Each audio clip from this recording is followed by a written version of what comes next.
This episode of Brains on Games is about a set collecting card drafting game about tea.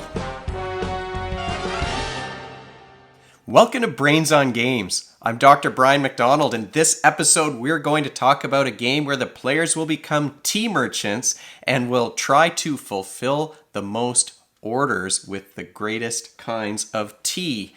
It's a game called Chai. This was a game that was sent to me by the folks over at Steep Games a while back. It took me a while to get to it because I've been trying for a long time to get a 3-player game together, but with the pandemic, that's just been really challenging.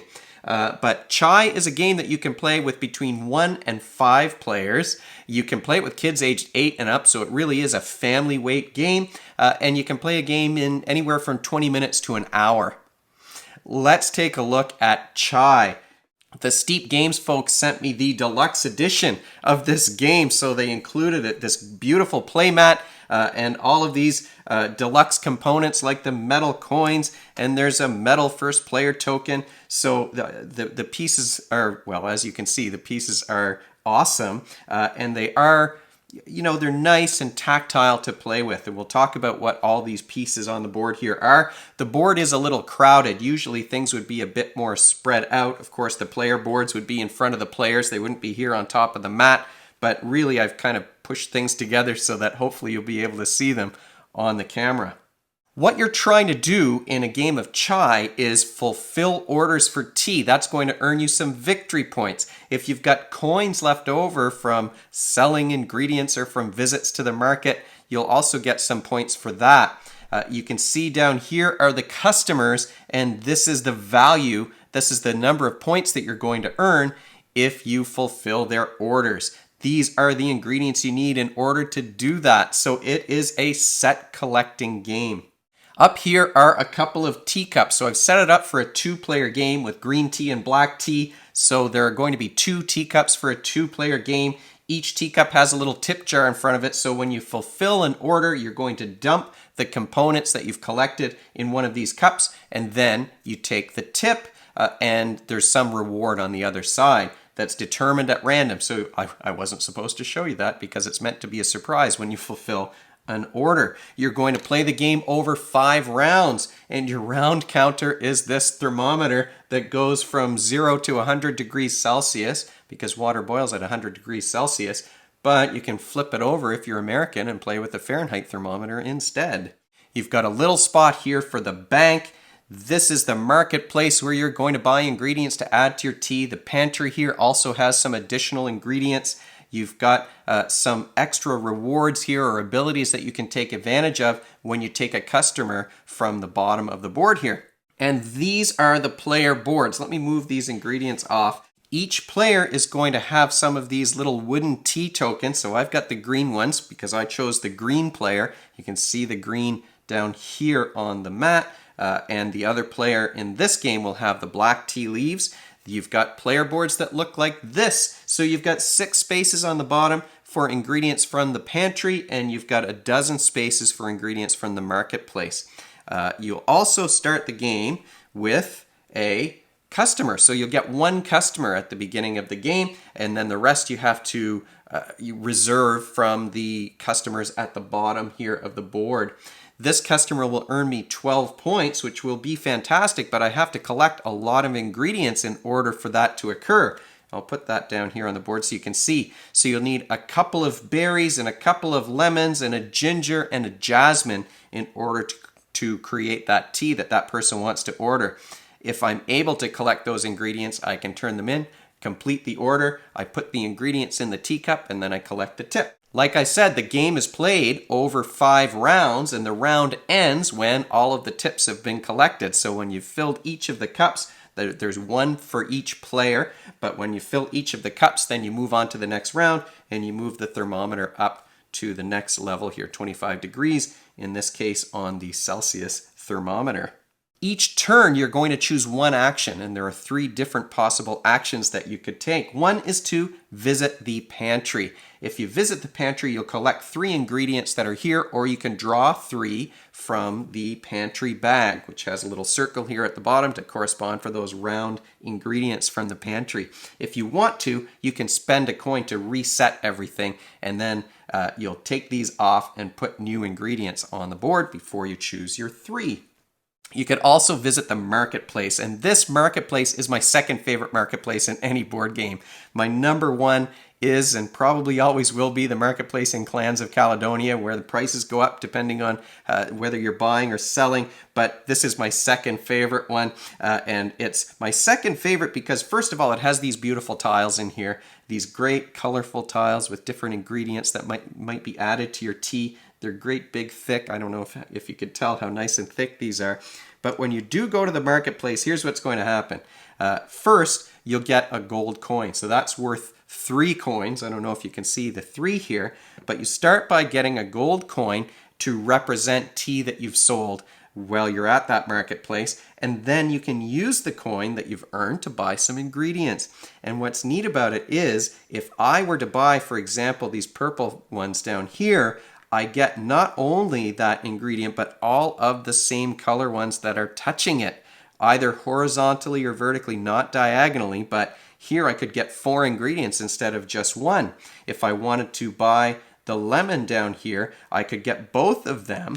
Now you will be paying whatever the highest coin value is for that. So the first row here only cost you 1 copper. You've got to spend 2 coins to get anything that pokes up into here. So to get these 2 lemons, it's going to cost me 2 coins because the second lemon is over here. If I wanted these 2 jasmine, I would just pay 2 because they're both here inside the rectangle that corresponds to the 2 coin value.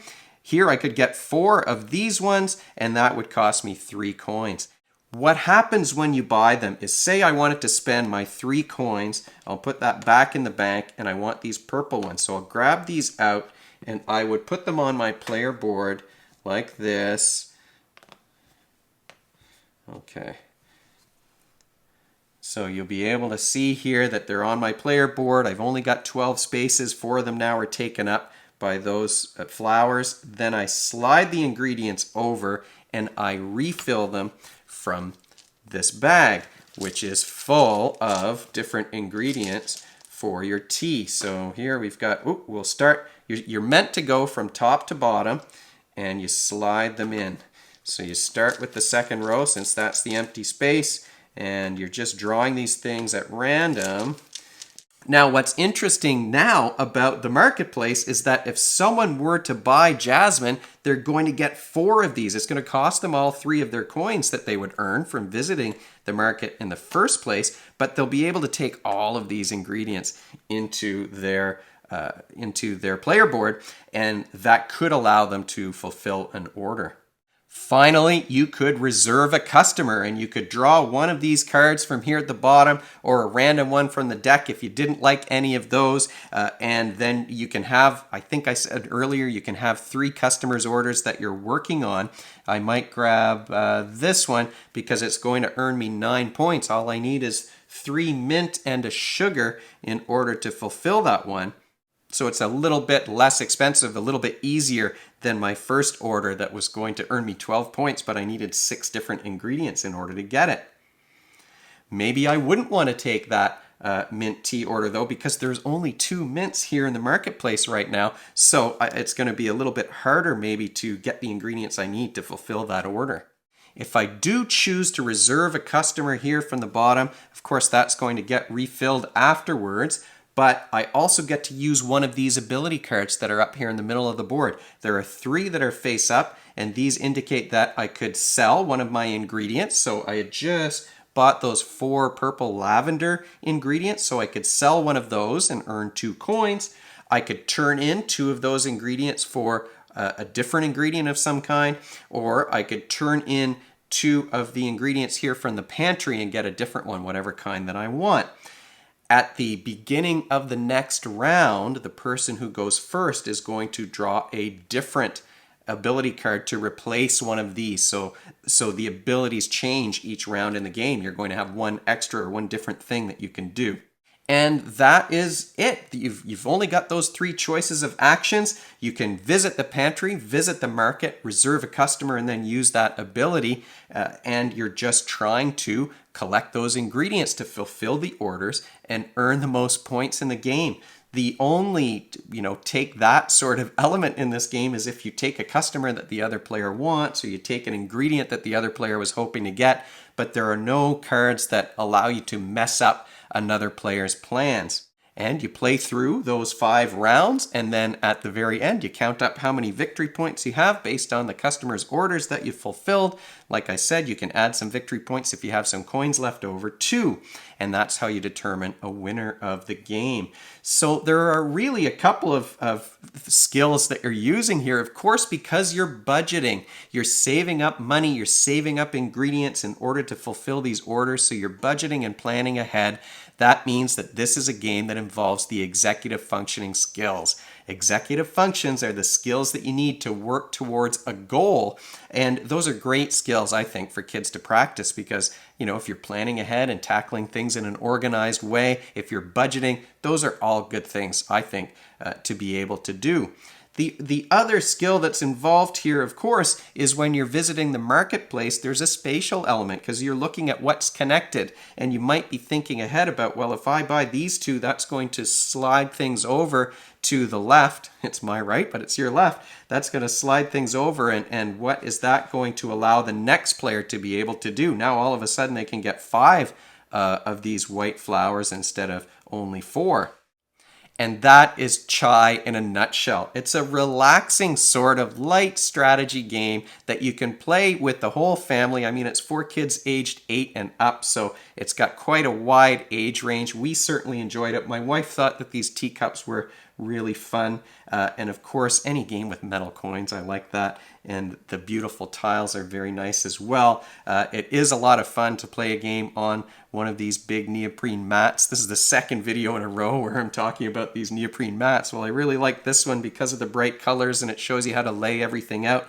Of course, you don't need a mat like this in order to play the game. It just kind of adds maybe to the appeal or the table presence of the game. If you have questions about Chai or suggestions for the show, you can leave them in the comments below, or you can email me at brian@brainsongames.ca. Brainsongames.ca is the website. That's where future episodes will go, and the previous episodes are up there already. Brains on Games is the Twitter handle and the Facebook page and the Instagram feed, so we're all over the place. And if you enjoyed this video and you want to be notified of future ones, you can head on over to YouTube and click that subscribe button. Thanks for joining me, and hopefully I'll see you next time.